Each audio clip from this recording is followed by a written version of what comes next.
London-based charity, is inviting people to give something up for October in order to raise money to help the charity achieve the next phase of its goals.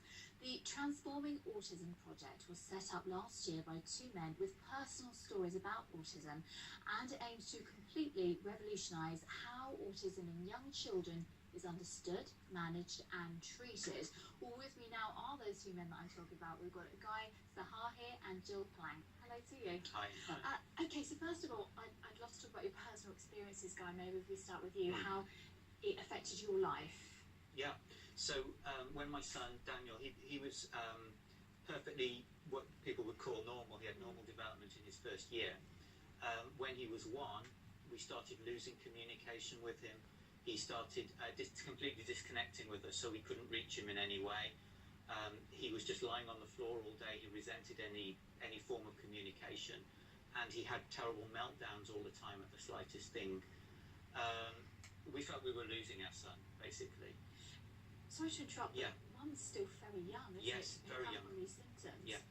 I thought that it was about 4 that you would notice something different. Well, the average age of diagnosis for a boy in the UK is 4 years and 8 months. Right. We believe with Guy that actually the earlier you diagnose a child, right, the more transformative the effect could be, provided you put that child in the right form of intervention. Right. This is actually what happened to both my boys. I've got two children now. They are both teenagers, but they were both diagnosed before the age of 2. And through getting them straight away into an ASD-specific preschool nursery, we saw 2 children which were diagnosed with very significant autism really open up, learn about social interaction, communication, and now they are thriving as young teenagers. I would say on the higher level in the spectrum. Yeah. Tell me about what you're trying to do then, Guy. So to continue the story with Daniel, so. no, because that'll lead on to what we're trying to do. We found a clinic in Israel that we went to. We were very lucky. It was a very small clinic in a village in the north of Israel, and they really turned his life around very, very effectively with 3 weeks of very intensive therapy. As a result of that experience and the fact that many other people have had the same experience at that clinic, what we're trying to do is to bring that clinic to the UK. That's a sort of big headline thing that the charity is going to do. Interestingly, on the question you were asking about it being very early, that clinic treats children very, very early.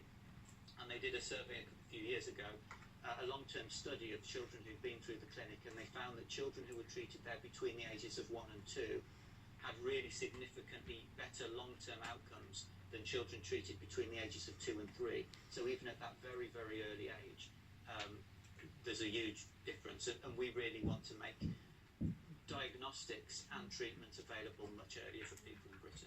And what are these symptoms then? Well, with my people will find things in different ways. Yeah. With my son, it was a gradual withdrawal and a reduction in communication. Sensory imbalances, so that some senses were experienced very, very intensely, which can be very overwhelming, and a tendency towards becoming very distressed at very little things. Or was it similar with your boys? With our boys, there was definitely a major problem: sensory issues and delays in communication and interaction. Yeah. And there's only so many excuses you can come up with.